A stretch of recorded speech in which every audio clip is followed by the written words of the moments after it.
Everybody, Thirsty Thursday number 37. Welcome back and thanks for joining us. Tonight we are joined by Mike and Ann Gagliano from Seattle. Mike had a long career in Seattle Fire Department, and he's joined tonight by his wife Ann, which we're really excited about here. Everything that they've done. If you guys haven't, or if you don't know, they wrote a book on the firefighter marriage, which is fantastic. We're going to show. I think we'll probably end up talking about that a little bit tonight, and I'll show you. I'm going to throw it up on the screen where you can get it.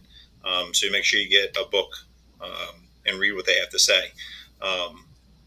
So I'm gonna cut my part short. We're gonna kick it around the horn, and then we're gonna come back with some current events like we did 2 weeks ago, and then we're gonna get into the show. It's gonna be a great show tonight.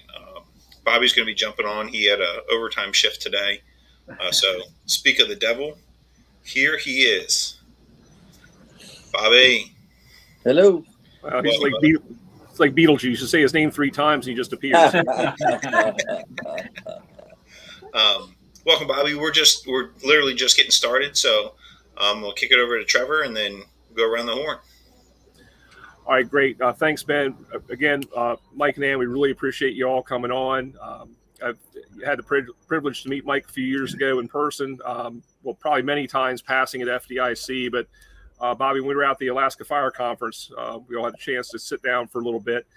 And besides the work that Mike and Ann have done on the firefighter spouse relationships, the fire department marriage, so to speak, and all that really important work they've done, Mike, even going back to when you're doing a lot of the stuff with air management back in the day, and quite a bit of that I referred to when I was teaching some classes out at FDIC. Say, hey, you got to check out these Seattle guys. You got to look at some of the stuff that Mike Gagliano is doing, and it's really you're not that one hit wonder that's done something and that was it. So I think you've really diversified in the fire service, and we're so happy to have you on. And for those who are just kind of joining us, a lot of stuff going on in the fire service and public safety here as of late. We'll talk about that here in a few minutes before we kick off the show, and certainly pay tribute to those folks. And as Ben had said, this is Thirsty Thursday number 37, and we've been blessed to have a lot of great guests on here. And for those who are newer to the program, the reason we call it Thirsty Thursday is that we want you to drink up some training, drink up some knowledge, take some nuggets home with you. So whether you're drinking iced tea or Long Island iced tea, we really don't care. It's just join us with your favorite beverage of choice and drink up some of the stuff that we have to present tonight. So with that, Bobby, I'm going to kick it over to you. Oh, well, good evening, everybody. Ocean City is in a unique situation where we're low on staffing. There's not a problem in the rest of the country right now, so I got held over. So I kind of had to run home quick after work. I know everyone else is struggling with the same things. First of all, I guess first and foremost, I want to say that we had a tragedy here in the Mid-Atlantic area. Trevor had talked about already, and so I have set aside 3 glasses. I'm sure they're looking down on us. Ooh. Come on. Oops. Sorry about that. I'm sure they're looking down on us, and so we're gonna have three beers here for the 3 Baltimore City firefighters that we lost last week. They put them to rest in our area. The first time in 225 years, the Baltimore City Fire Department closed down, and all of our regional fire departments all stepped up. And went over and staffed all of their fire hydrants, all of their ambulances, all of their battalion chiefs, every part of it. And that's just a tribute to the fire service in general, that when someone's hurting, everyone's going to come and do all we can to make that a better deal. So I know that like our local fire departments, Salisbury saw some work over there while they were there. I think Delmar saw some work over there locally. Baltimore's a pretty busy place, so it's kind of crazy that they did that, but it was also they could honor those 3 that passed away. Our co-host, Mike, unfortunately couldn't be with us tonight. He is working tonight over in Baltimore City, and he's had a very, very tough week. So with all of that being said, I just want to raise a toast to Baltimore City, to family and friends of the fallen. And for everyone else in that city that has to pick up the pieces and kind of keep moving on. So with that being said, I really am excited to hear Mike and Ann tonight. I've heard so many things about you, and all good. And so it's really great. We couldn't get Aaron Fields, so we had to settle for something else. No, it's fantastic to have you guys. I can't wait to hear the conversation tonight. So thanks everybody for being here. And Bobby, if you don't mind, real quick, obviously, being a Marylander and an Eastern Shore boy myself, the Baltimore City thing is very near and dear to me. And also want to take just a minute to recognize the fire captain out there in Stockton, California as well. Just goes to show that even a routine, basic, not what we consider a nothing call, can turn out to be very tragic. So to our brothers and sisters, who've passed, not only this week but throughout the years and years, certainly you're in our thoughts and prayers. All right, Benny, start us off. All right, Mike and Ann, would you guys like to do a little intro and give us a little bit of your backstory and what got you to this point today? You want to start? Well, I guess you want like Mike's resume or just how we got here doing the marriage class? Yeah, I think more just about like what brought the book about, maybe a little bit about your careers, what you did. Mike, if you want to talk a little bit about your career in Seattle. And the crash and burn story that led you to having to do this podcast tonight. So there had to be some tragic circumstance that brought you here. Well, I guess I can just kind of start. I'll just tell you a little bit about us and our story. We met in 1984. That's how old we are. Met in the 80s, met in college. I walked into our college dorm, and Mike was the RA in the dorm, running the dorm, student advisor, and he offered to help me move my stuff into my dorm room. And I said, oh, yeah, that'd be great. And I found out later I was the only one that he did that for. I thought he did it for everybody, did it for me. And we've been pretty much worked out. Yeah, we've been pretty much together since the day we met in August of 84.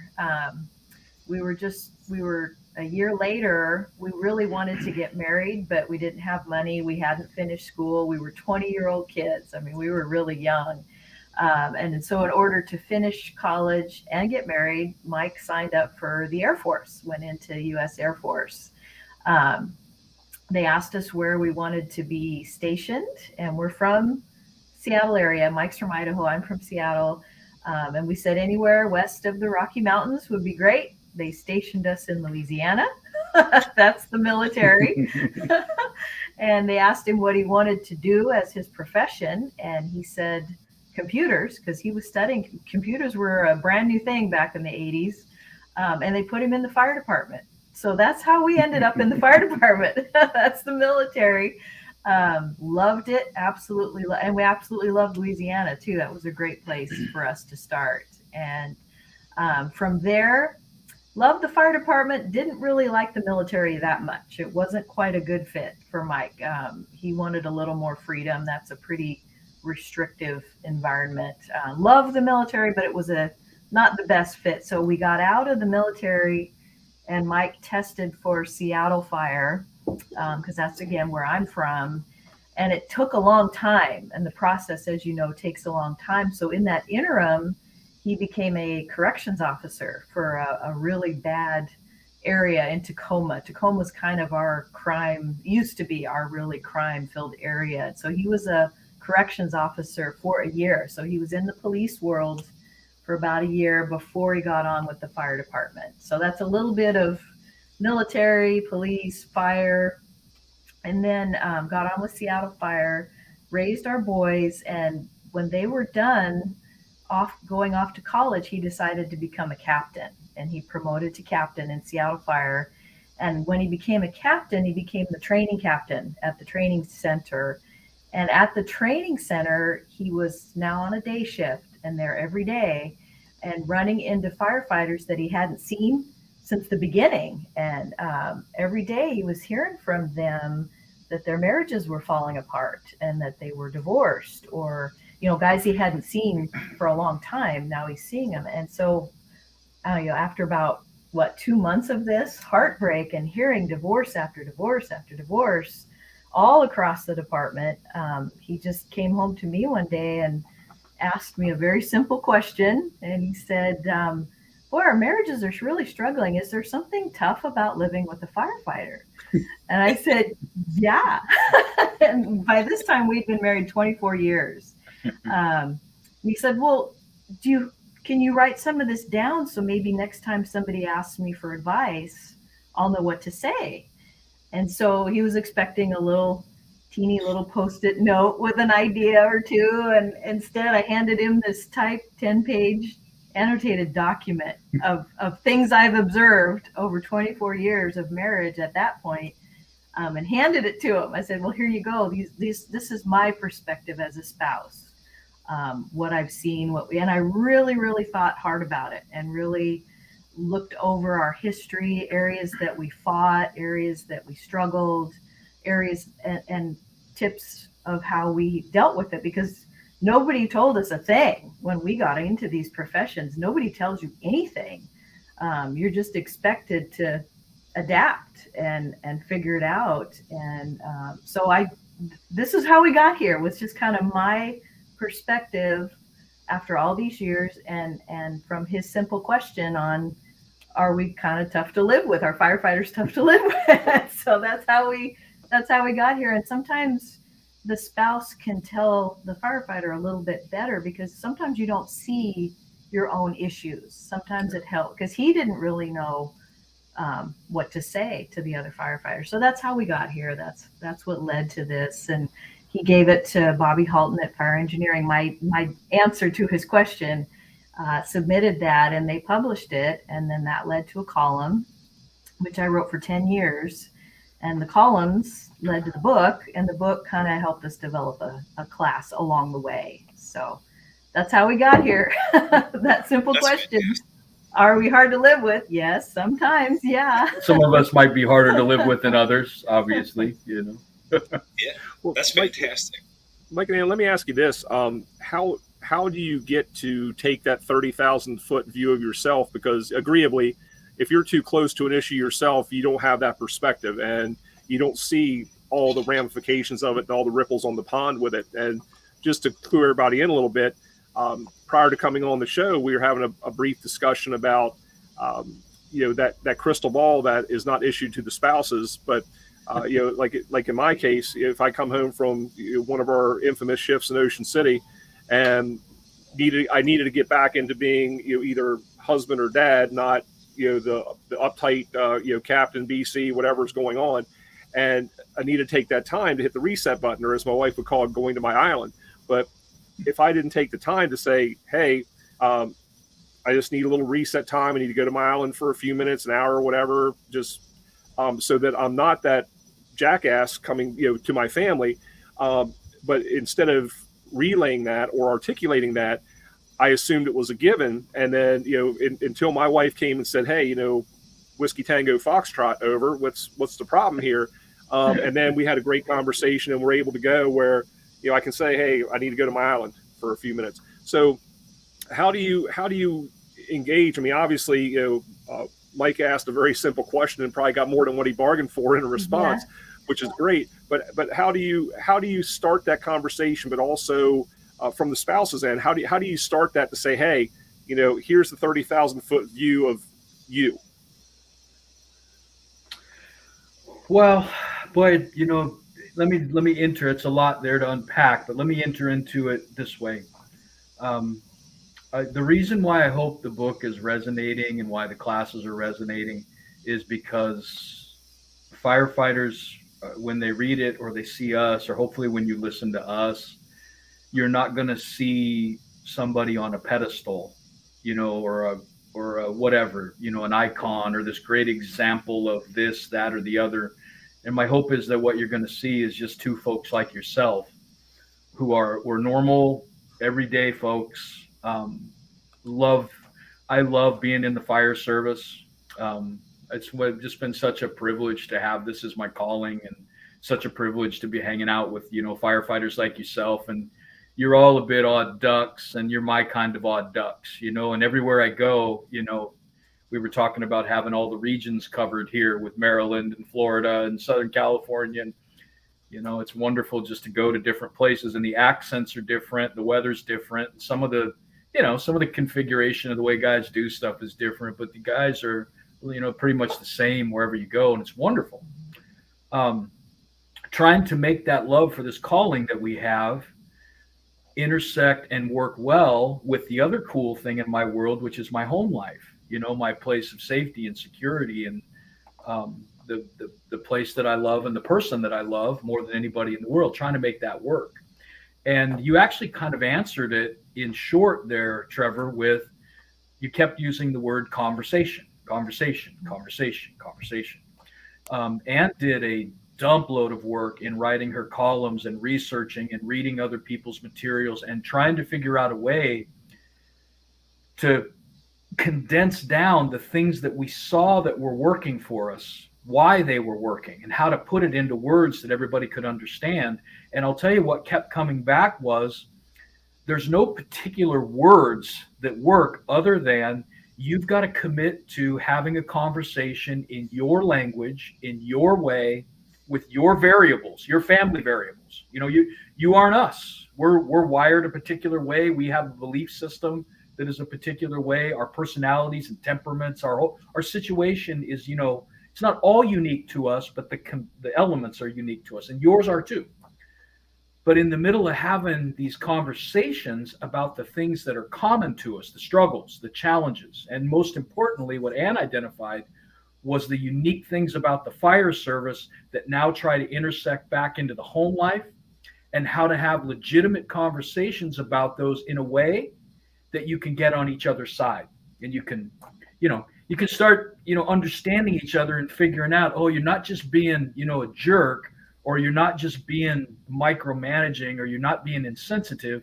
Here's what's going on. Let me get on your side and let's make it happen. And so that's what she did. I mean, it took a while, but she in the book, there's a lot of things in the book and there's a lot of things in the class, but she narrowed it down to 5 key conversations that as a couple you have to have, and hopefully have them when you're not mad at each other, and not on the other end of a really bad event or whatever.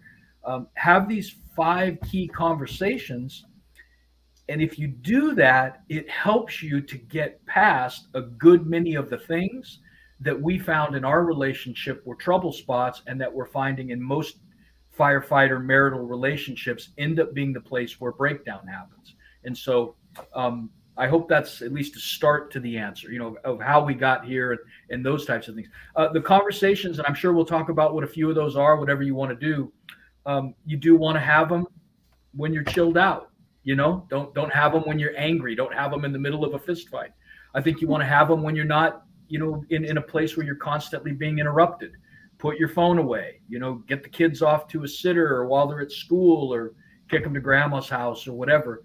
And you've got to come from a perspective, and this is going to be hard because this is not where our culture is right now. You've got to come from a perspective of selflessness, not selfishness, not what am I getting? What about me? I want my thing. Give me my thing. And I know that's our culture right now. And unfortunately, our fire service culture is kind of going through this whole thing.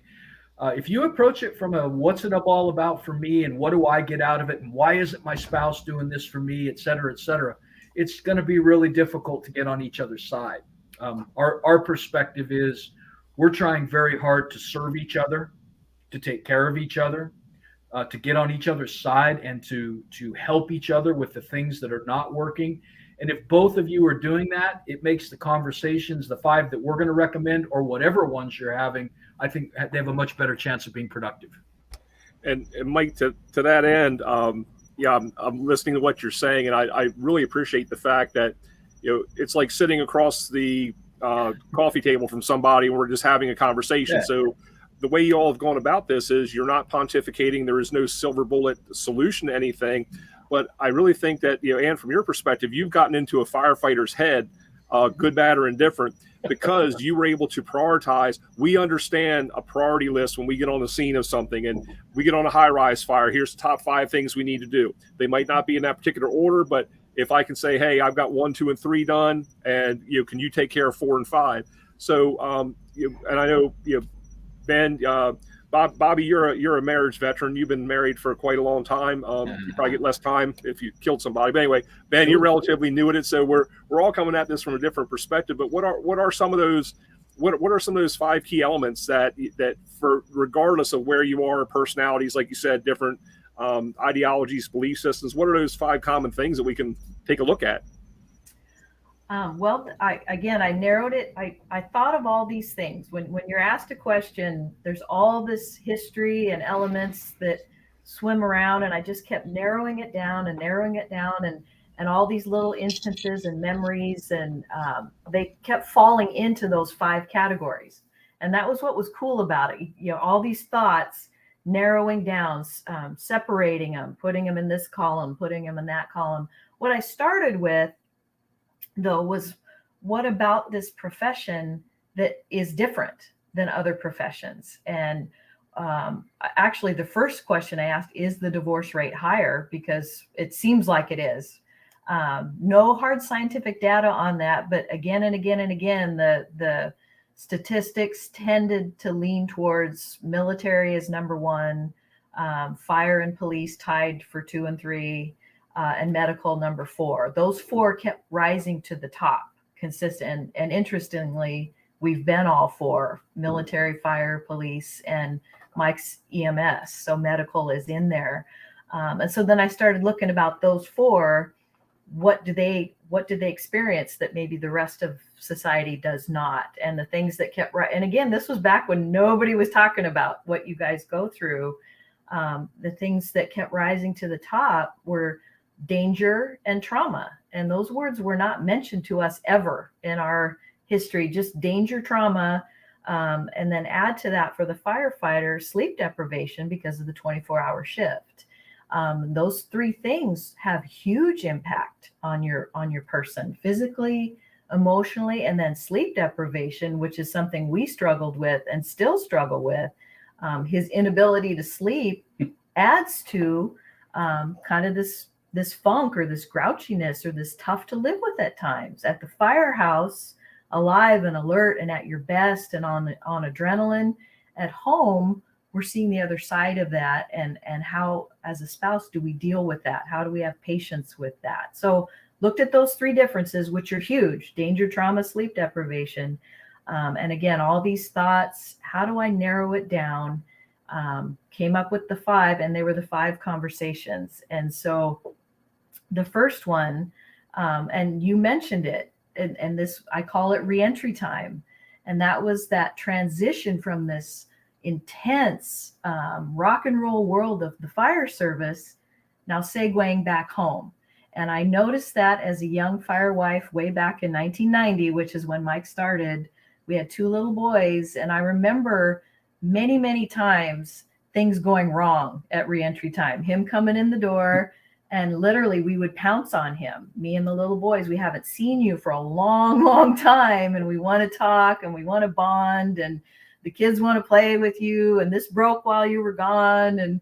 And then him being like almost irritated by that and wanting to get away from me. It's like, you just got home and then you're wanting to get away from me. And that used to really offend me and hurt my feelings. And if a spouse doesn't understand what the firefighter has just been through in 24 hours, how can I help but take it personally?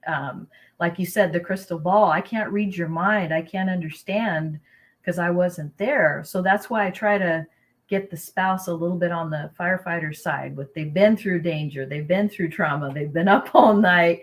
They don't want to just sit down and have a heart-to-heart major conversation with you the minute they walk in the door. Don't take it personally, because I did. I took it personally. We fought. What I learned to do, trial and error, was give him that reentry time. Like you said, go to your island, go decompress, give him a chance to shift gears, because it's an entirely different mindset than most civilians can ever understand, that what you have to go through to do what you do. You have to alter physically. You have to shut down emotionally. You're up all night again. All these transitions are huge. And if you're not given a chance to have that time to decompress, you are going to clash with your spouse and your kids. And so that's the first conversation. I call it reentry time. figure out what works for you. For Mike, it was just leave him alone for an hour or so. Don't expect, I used to call it the assault, when I would just pepper him with questions, the assault, talk to me, and Fix this, do this. And like I said, it went bad for us, and it would set a bad tone for the whole day. Oftentimes it would take 2 to 3 days to recover from that bad encounter, and then he's off to work again. And so the cycle would just continue and perpetuate. And somewhere in there, I just figured out he was better if I left him alone. And then later in the day, then he would be in a better place, a better mind frame to sit and actually talk to me, because he did want to see me. He was happy to be home, even though it seemed like he wasn't. Give him that break, understand that he's dealing with intense stuff. So that's the first conversation. It's reentry time, all kinds of ways to do it. Like you said, go to your island, take a nap, just sit and quietly read, take a hot bath, whatever it takes to help you shift gears. That's really, really helpful to set a good tone for the rest of your time off, help you reconnect. Saved us a lot of fights when I figured out to do that for him. Well, and you see the reason it's a conversation and not a rule, or a checklist, or do what Mike and Ann did, is your guys' lives are set up different than ours, right? Some spouses work, some spouses, work at home and take care of the kids. There's 1,000 different configurations and variables to people's lives. That's why it's a conversation for you and the person that you love most to say, so here's the problem. The problem is rock and roll, high intensity, see a ton of terrible crap, much more terse environment, and now segue to home. That's the problem. How do we, as a couple that wants now to get along and to navigate it well, for us and the way we're configured, how do we make this work so we're not constantly crashing at the door? And some days you just got to suck it up, right? It's the way it is. You get home and it's right into this broke and that broke and whatever. But if you're doing that all the time and you're continually crashing into each other, bad stuff is going to get said, feelings are going to get hurt, time's going to get wasted. So many problems could be avoided if you just navigate this thing called, as she described, as reentry time. Yeah, I know when in my previous job, working at the high school, I would come home at the end of the night, 6:30, 7 o'clock on the early nights. And when Rachel, my wife, was on FMLA time from just having the baby, she'd be home with this infant all day, and she thrives on interaction with other people. Like, she has to have that interaction. And her being at home all day with an infant, while it's great, she doesn't have that interaction with everybody else. So I come walking through the door. I'm angry that I was at work all day, and now the baby's like angry because she kept her awake so I could see her.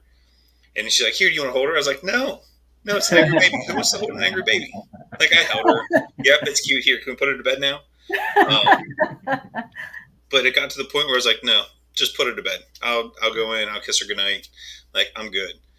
And once she got back to school, the baby went to daycare, and we had that time where, like, she had interaction with other people. Like, she had more of her needs met, and it was much easier when I got home, to have that reentry time and that time back together. But it was rough. I would come home and she would just be 90 miles an hour. I was like, I can't do it. I can't do it. And so here's an important thing, and it's I appreciate the honesty, and the example. When you get ready to approach the conversation, this is really important, and it's going to work against many of your natures. It really is. Don't feel bad about it. It works against our natures too. What you described is exactly the types of challenges that it's like, I need this, and I need this. Well, I need this. Well, I need this. Well, you got to understand, I've got the. Well, you got to understand, when you get into that smash and grab, nothing gets done, and that's why I want to really emphasize. You start the conversation with a heart towards, I'm looking out for the person on the other side of this conversation, and I'm going to do what I can to make sure that I take care of their needs. If both of you are doing that, you have a real chance of success. If both of you are coming to the conversation that's now going to become an argument with, hey, screw you, hero. I know you're out there trying to save lives, but spend all day with these damn kids, spend all day teaching school or work in the emergency room or trying to sell cars or whatever the jobs are that are stressful as well. Live in my shoes for a little bit, which is it's a true observation. It's a legitimate observation. But when you come at it from, here's my corner and you should take care of me because, and well, you should take care of me because, you have a much more challenging time of getting together. We were successful in large part because both of us at our heart were looking out for each other, and we were willing to put our own stuff aside. And in the intersection of that, we met each other's needs. And we don't do it perfectly all the time. Believe me, we had plenty of dust ups and screw ups and learning along the way. And I think both of us if we talked about it at length, we're both ashamed of how much time we lost, how much time we wasted being pissed off at each other and not really knowing why. But Trevor, as you mentioned, nobody told you about this stuff. Nobody said anything about this or prepared you for it. So yeah, but Mike, and you said both you and Ann said something really important I'm going to get to in a second, and I want to get Bobby to chime in here because one of I'll kind of embarrass Bobby and put him on the spot. Besides just being all around great firefighter, paramedic, instructor, everything else, one of Bobby's greatest talents is that if you see something as black, I see it as white. He sees that shade of gray that none of us considered, and we had that aha moment. And that's, again, I want to get him to chime in. But when you had talked about, when you come home, you're getting peppered, oh, this is broken, you need to fix that. Part of it, I think, too, is a little bit of our personality where we're decision makers. We want to address the incident. We want to mitigate it, and we want to put the report in the box. And that's how we approach some things. Like, so if your spouse just maybe they don't want you to fix crap for them, they can fix it themselves. They just want you to listen to them for a second. They just want to be able to vent. They want to be able to talk. They want to be able to put their stuff out there and go, that feels better. But instead, we're like, hold on, okay, what's the problem? All right, do this. We're going to do this. Now we can't figure out what the hell we're going to have for dinner because it's like when we get home, we don't want to make any more decisions because we just made a decision on this, and life and death, and the 9 blind children and their disabled mother that we saved from searing heat and blinding smoke. All that stuff that we do or we think we do. But at the end of the day, sometimes they just don't want us to fix anything for them. They just want us to sit there, shut up, and listen for a minute. And they need to decompress too, because we're just so focused on with our horse blinders on to say, man, long 24-hour shift. And like I used to tell my guys, and I tell some of them now, even though I'm not on shift work anymore, haha, Bobby, is that, when I was on a 24/72, the guys at work, they had me for 24 hours and they had 72 hours off from me. My wife had 72 hours on, 24 hours off. There was a big difference in those two things.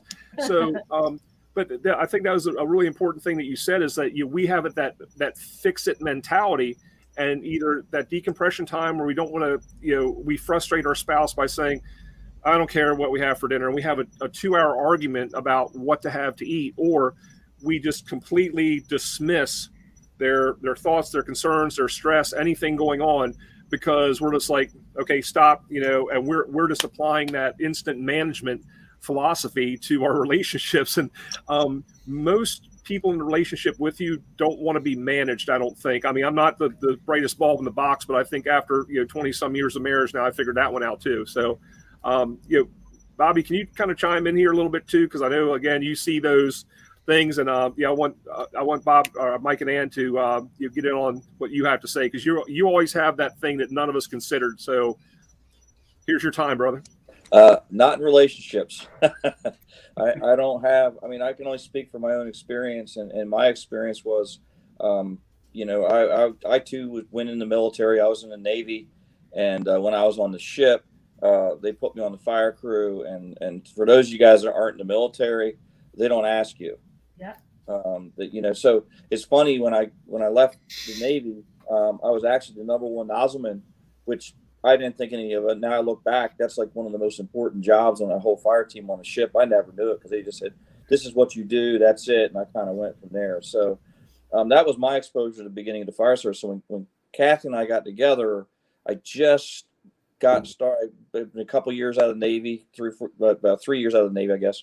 And I wanted to continue firefighting. So my town of Millville, Delaware, they had a volunteer fire department. I joined up, and right at 88 and 91, I started doing it as a career.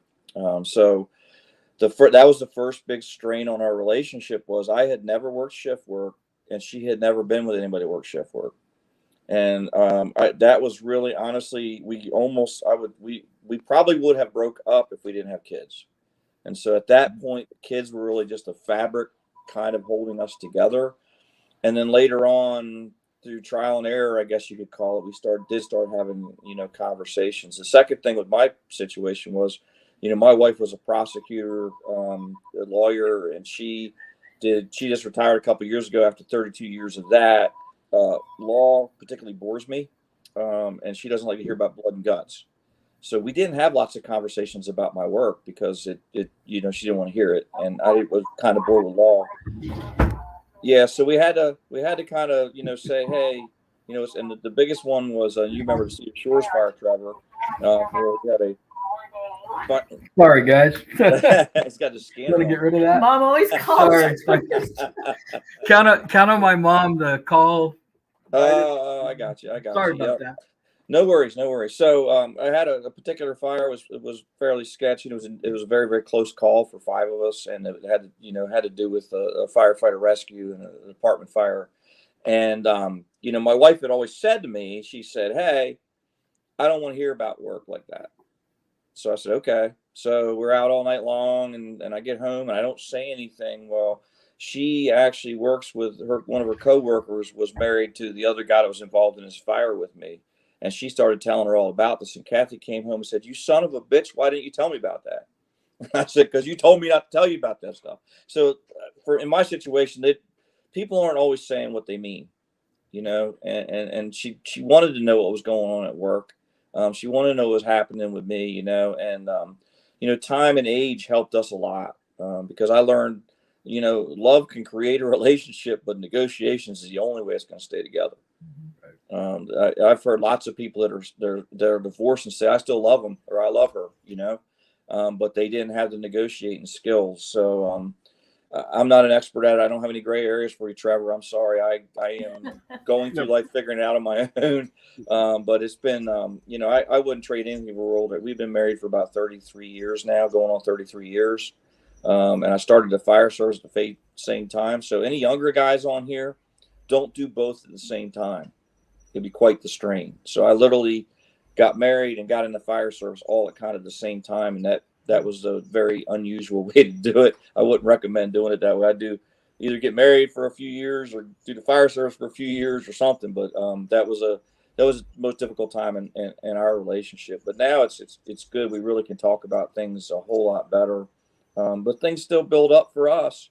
We still have stuff boiling over where it's boiling over when you got 3 or 4 things you're mad about. That means you're not talking about anything. And then when you give it to them, they give you 6 things back. You say, "Oh, we haven't been talking for a while." So it's great hearing you guys. I really, I've not read this book, but I'm going to read it because it'll probably help me survive my next 35 years, right? Well, Bobby, give yourself a little bit more credit. Here's a really cool thing that happened in the midst of what you guys just talked about. It happened when we were in the pre-show time and we were just chatting. We weren't on air. And Trevor, you brought up the idea of reentry time and, having that gap.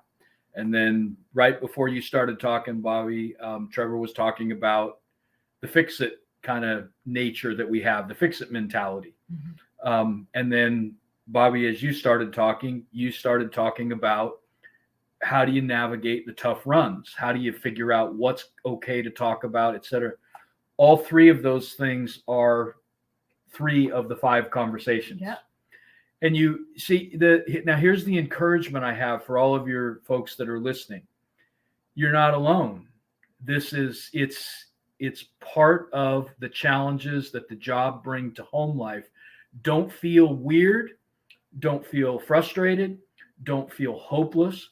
We're all dealing with this stuff. And so now that you're not alone, now it should be okay to start to move forward to. It's like, okay, if this is kind of the same stuff that's happening to everybody, how do we navigate it to where we can love the job, love being a firefighter, fulfill our calling, but not lose our home, and not only not lose it, but have a kick-ass home. You know, have a home that's awesome and a relationship that's really close and tight. I was just smiling that we didn't even tell you what the 5 main conversations are. You hit 3 of them without even having to be asked. That's because it's universal for the most part to people that are doing our job and trying to have a good relationship. No, you actually hit conversation number 4 when you said, I don't want to be a drill instructor with my 4-year-old. Yeah. That's one of them. I call it harshness. Yeah.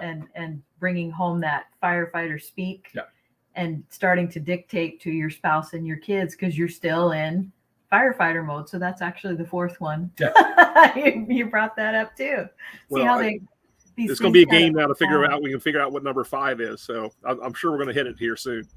Probably. I'll let you guess. Well, talk real quick about fix it mentality. You know, here's the challenge we have. We've never struggled with fix it mentality, so I don't know what you're talking about. Oh, you know? yeah, right. that was part of the assault, like you said, where it's just they're just wanting to talk, and then you shift into hold it, let's make a list, let's fix it. And I found that a lot with Mike, that I'm just wanting to vent and to share my emotions and my feelings. And it's almost, you almost can't say this anymore without being labeled as sexist, but it's true. We women do like to talk about our emotions typically more than men do. That's just been our experience. And in talking about my emotions with my best friend, there's healing in that for me. And that's something that he doesn't quite understand. As a man, talking about emotions typically is not only not healing for you, but actually irritating and don't understand it. And so what you'll tend to try to do, what is comfortable for you, especially for firefighter men, is to switch into fix it mode, because that is what's comfortable for you. That is how you feel like you're helping your spouse. And that used to really irritate me. It's like, no, I don't need you to fix this. I want you to listen to me. I need you. I need your advice as a friend, not as a firefighter. And typically, I call it whipping out the dry erase board with the 5-point plan. You know, this is what's wrong, and this is what you need to do, and let's address this. And you were wrong to do it that way. And next thing you know, I've gone from seeking comfort to now I'm offended.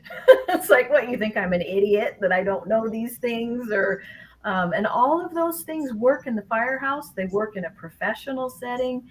They don't work in interpersonal relationships. They just don't. And probably the reason for that is, again, it can come across as insulting or condescending, as this is my boss, I'm the subordinate. Just doesn't work, even though it's well intended. And the other aspect of that too, how we often get to the explosion point, especially as a young spouse, I noticed again what he's dealing with, and his problems are life and death. They're thrilling, they're exciting.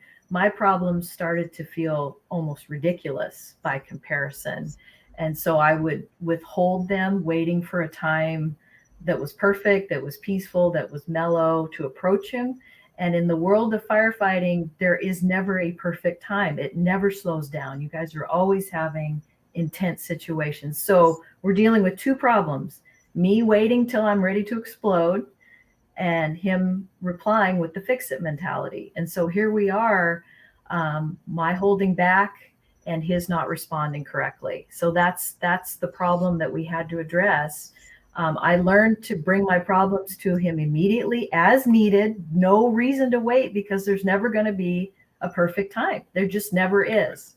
So, and don't, especially for the young spouses, never feel like your problems are ridiculous. He never saw it that way. It was just my own mistaken belief that compared to what you're dealing with, mine don't matter. Not true. And he would tell me that again and again and again. Your problems matter to me. Bring them to me. Don't hold back. And then number 2, don't go into fix it mode. Just sit down, listen, be my friend. That's what I need. You don't have to understand it. Just do it. just listen. It helps. Now, what are your thoughts, and you and Mike both, what are your thoughts on place? You talked about time, which, that everything you said, I think, is phenomenal. But one of the things, and Mike, you hit on this a little earlier, that when you come home, that's your domicile, that's your bubble. And that's where you should feel the safest. You can let your vulnerabilities hang out. And you're getting past when you got to fix this, got to fix that. But then when I would feel that I could say, okay, well, here's how I'm feeling about this, and this. I'm still a little bit in that firehouse mode where I use the F-bomb like a comma, and I've got my 5-year-old kid who doesn't need that vocabulary expander, and then I might get my my knickers in a twist, because if my wife says, not right now, and I'm thinking, you want me to talk here? I'm doing my Chris Raffle imitation. Sorry, guys, you guys do. Awesome. But then I'm not conceptualizing. Yes, there's the time, which is extremely important, and getting it out when it's important to you. But now there's the place, and if I'm putting it out there, and then you feel like you're getting a mixed message, because perception is reality. And all my spouse might be trying to say is, look, it's bad enough our son was raised by a pack of wild firemen, but we really don't need to expand on this too much. Maybe we ought to have this conversation in a different time, in a different place. It doesn't mean that she doesn't want to hear what I have to say. She's saving me from having to explain to a teacher why my son is fixated on 4-letter words. So what are your thoughts about trying to time and place everything? And again, you said there's never that perfect time. There's never that ideal moment. But what if the place isn't right? How do you? What are your thoughts on addressing that? Well, I do. In most of what we're talking about, you have to be purposeful. You have to be volitional. You got to be. If you're just doing it in a haphazard manner and hope it works out, you're going to get haphazard results, and you're going to get the results that work out. That's why the conversations, I think, are purposeful. It's like we're purposefully going to have these chats, and that is part of one of them. I mean, we've mentioned it a couple times. You want to have the conversation when you can. You can't script everything, I mean, sometimes you got to chat about things right now, but the more important stuff, and especially when you start talking about things like you've hurt me, you've hurt my feelings, or, I had a really difficult run. Man, you heard what you just said to your son or to your daughter, or do you hear what you just, when you're having, really important to try to schedule it in a time when it's good and it's appropriate, and you actually can listen to each other, and you're not interrupted, constantly being interrupted, and the phone is put away, and the telephone shut off, and all this stuff. You got to be purposeful about it. The fifth conversation is first family first. It kind of encapsulates all the other ones and kind of rolls them all together. And a key part of first family first is you've got to be purposeful in planning and making sure there is time for your family, and time for your relationship, and time to hang out together, and to have meals together, and to grow together, and to spend time together. And if you don't, you're going to have a transitory relationship. You're going to be ships that are passing in the night. You're going to cohabitate, and you're going to share finances, at least for a little while. You're going to share finances, and then you're going to divide them up. That's usually the path that goes. But in first family first, Ann talked, I think, really well about love your calling, love the fire service, enjoy that, but never let it come to the point where that becomes more important than, number one, the person that you're going to grow old with, hopefully. Number two, the other relationships that you have, your children, your parents, your other family members, your friends, and your neighbors. That is a compelling part of life, and it's a healthy part of life. And if one side is taking too much away, it's an unhealthy situation to be in. And I would, it's not just professionally and family. One of the mistakes that we made, I think some folks will resonate with this. There was a period in our married life and in our professional life where I got way out of balance, and it wasn't family, and it wasn't fire department. It was out of balance in relation to doing things for church, in the church world. And I mean, very compelling stuff, right? What could be more compelling than, the service to a God I believe in as much as I'm talking to you guys. I believe that. But I got to the point where I was so committed to the people and the things I was doing in the church world that, number one, my family was getting slighted.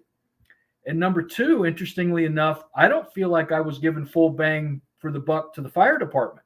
I mean, I was probably doing as good as the normal guy does, who just shows up, earns their paycheck, and I wasn't getting in trouble or anything, but I wasn't doing it with the intentionality that I wanted to do it, or that was in my heart. And I actually had to sit in kind of judgment and say, look, church stuff is great, wonderful, awesome. That type of service is important, but it gets a bite. It gets a piece of my life. And that's the piece that it gets. The fire service is amazing, and I'm so grateful for it. But it gets a piece of me, and it's purposeful.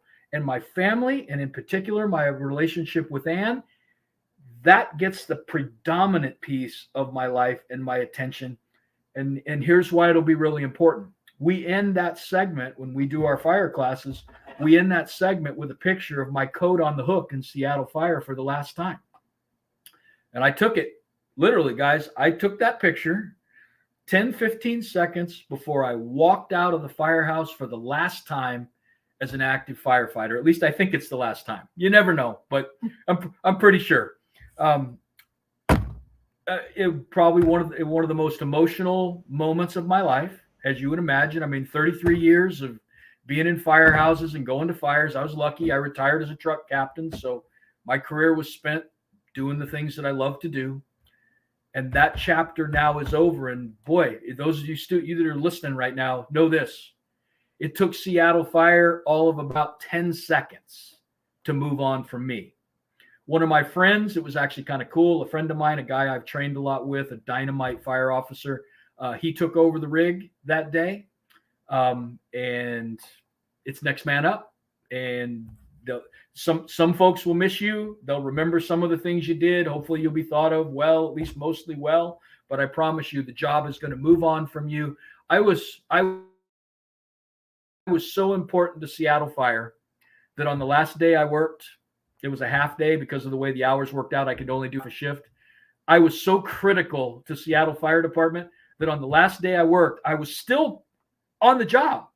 I was already kicked out of the department email system, and I couldn't even log on to my own rig. I couldn't log on. The guys had to log me onto my own rig because I was already kicked out of the system. That's how important I was to the overall thing. You know what? Here's the deal. What you're going to want on that day, because that day that you finally hang them up, and every one of you are going to have that day. The biggest tragedy will be that day, that chapter's now written and it was glorious. It was awesome. Imagine the devastation to go home to an empty house, go home to a divided home, go home to, a situation where your kids are going to 5 different places for the holidays and you're dividing up all your stuff. And you know what I mean? I'll tell you candidly, I'm very proud of my fire service career. I really am. I mean, I didn't do everything right, but I gave it my all. I really did. I gave what I had to Seattle Fire and to my fire service career. I am much more proud of the fact that Ann and I, for 36 years, we have been writing a love story together. We've been writing a story that was not easy to write, and challenging times and difficult stuff, and we didn't always see eye to eye, but I am incredibly proud of the story that we're writing together and the story we're going to write together. I wouldn't change it for any other thing in the world. I wouldn't change it for the fire service. I wouldn't change it for my kids. I wouldn't change it for professional accomplishments and those types of things. All those things are awesome emphasis points in the middle of our story, but our story is the most important thing to me. And Mike, real quick, I know we're going to get ready to wrap up here in a little bit, but looking at what you said, I know we joke that when we retire that our spouse gets twice the husband at half the income. And that's a whole different story. And one of the classes that hey man, if it's half the income, that's awesome. Well, if you're lucky. Yeah. And, one of the things we're doing a 360-degree leadership class, and one of the things that's kind of near and dear to me right now is that transition from warrior to elder, if you will. And you're so used to like having that coat on the hook and doing things. And it's not so much about, you promote to different things, but now it's that new scary chapter. And I couldn't imagine, with some of the things that I'm on the cusp of and looking at, in my own career, without having, like you said, that support at home. That even if they can't, and my wife was in the fire service, so I had that benefit of that, but also the misperception that she's had that crystal ball again.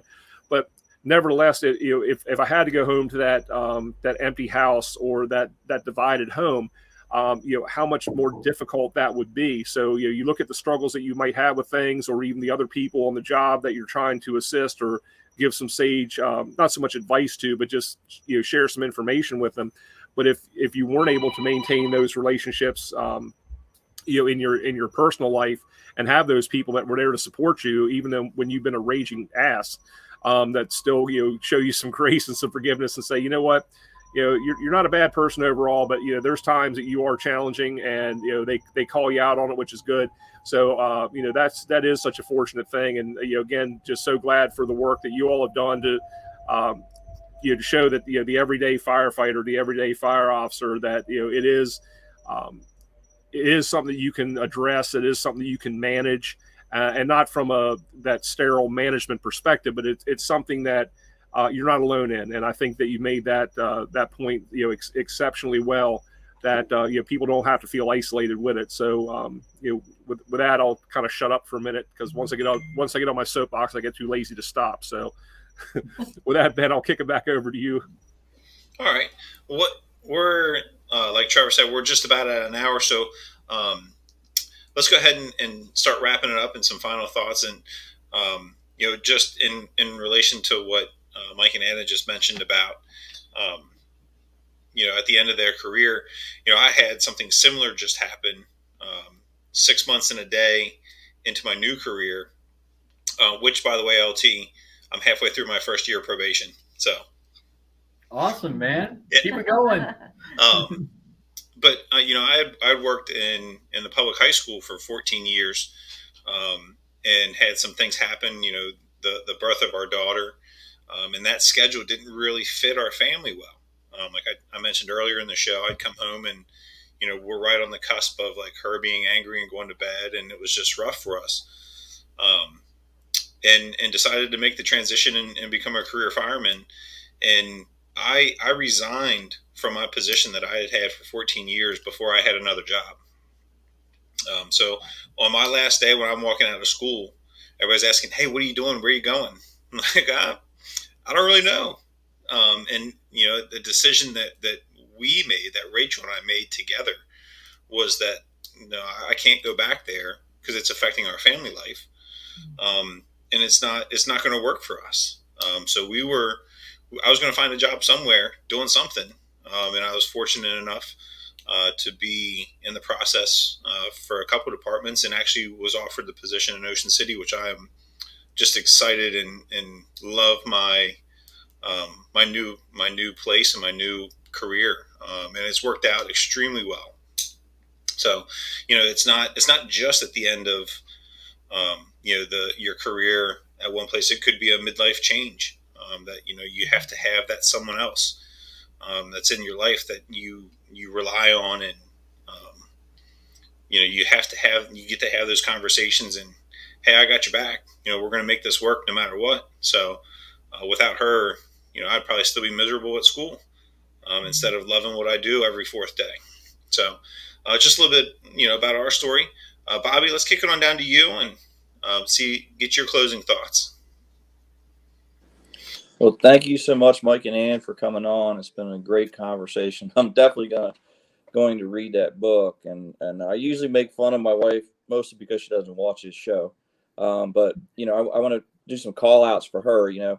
Through my fire service career, she has always supported me in my decisions. At one point, I was trying to get hired in Baltimore City and things like that, which didn't work out. But I had to have that conversation with her. And she says, whatever's going to make you happy, you do. And I was 35 years old. I had 10 years in a retirement at one place. I said, I'm going to go work in Ocean City. And I did the math and said, well, that means I'll be able to retire at 60, which I got to tell you, when you're 35, what you think the 50s are is not even remotely close to what the 50s are. But I wouldn't trade this career in for anything. But Mike and Ann, you really hit on the nail on the head that I can't imagine what it would be like to do the job that I do and go home to an empty house. My decompression is my dog. When I was younger, I always thought a dog was a chore, like taking a dog for a walk. But you know what? Every time I come home, she wants to go out for a walk, and that gives me my 10 minutes of that decompression time you're talking about, where we don't have very long conversations, and I can kind of decompress a little bit. So I really got to give my wife a big shout out, because she has been very, very supportive of me through this whole thing. And knowing the risks that we take, she's been behind me. So you hear the dog in the background now. Daddy, it's time for a walk. He heard you say it. So, yeah. So thank you guys so much for coming on. It's been awesome listening to you. I'm definitely going to read this book. It sounds like it'd be great information for me too. And thank you guys for seeing you guys again. And, my thoughts and prayers are still with Baltimore City and Mike. You guys all stay safe out there, and cheers. Well, yeah, man, thanks for having us. I know it's a short amount of time. We could go on and on for 5, 6, 10 hours, but I hope it at least kind of scratched the surface. I'll show you the book. It's Challenges of the Firefighter Marriage. We talked about First Family First. We worked really hard on this cover. It's purposeful. What you see in the middle of the cover of the book is you see Ann and I as 20-year-old kids. We didn't have a pot to piss in, man. We had no money. We had no backing, no nothing. It's just two kids who wanted to be together and wanted to do life together. What you see there is two young kids on their knees before God, committing our lives to each other, and to have each other and to look out for each other and let the wind blow. And then what you see all around it are pictures of the fire service, the things the fire service have brought in to try to disrupt and split that apart. And I just want to give you encouragement that you can do it, and you can have them both, and you can enjoy your career, and you can enjoy each other. And if you are interested in a copy of the book, you can get them from Amazon. You can get them from Fire Engineering Books. Or if you would like a personalized copy, just shoot us an email or shoot us a text or get me on Facebook, and you can get a hold of me through the guys here. They'll have our contact info, and we'd be happy to personalize it to you. Or, some guys now, it's kind of cool. Company officers, instead of just going and buy a round of drinks, they're buying books for their crew to make sure that they have it, or to buy them for the firehouse. We just sent a case of books to Green Bay Fire Department. The fire chief there is making sure that every new recruit that comes in gets a copy of the book. So we won't be saying this thing we're saying of, God, I wish I would have known this 20 years ago. You learn it on the front end, what to look out for, and it can really save a lot of problems. So honored to be with you guys. Thanks very much. And hope we get to come hang out at your firehouse someday and talk marriage and fire and everything else. Yeah. Absolutely. And Mike and Ann, thank you so much for sharing your story and all your work and efforts with us. That's huge for us. And you're absolutely right. I think there's more emphasis now on relationships, PTSD, mental health, all the things that we are really lacking for so long. And we still have a long way to go, but the efforts that you all have made are great. Ben, you got the young family, and you got a lot of sage stuff here, and are going to be able to contribute not only to yourself, but those people who are underneath your charge as you go through your career. I know you had to say what you said because your lieutenant's in the box below you, but at the same time, we have a great network. Bobby, don't ever doubt your negotiating skills. Remember, you are married to a prosecutor, so if you survive this long, you're doing well. But and the last thing I have for you, Mike, I don't know if it's you or Ann who is the guitar aficionado. Are we going to hear like a little Stairway to Heaven before you leave, or is that for another show? No, but this one, the black one back here, that is signed by 3 members of Led Zeppelin. That's awesome.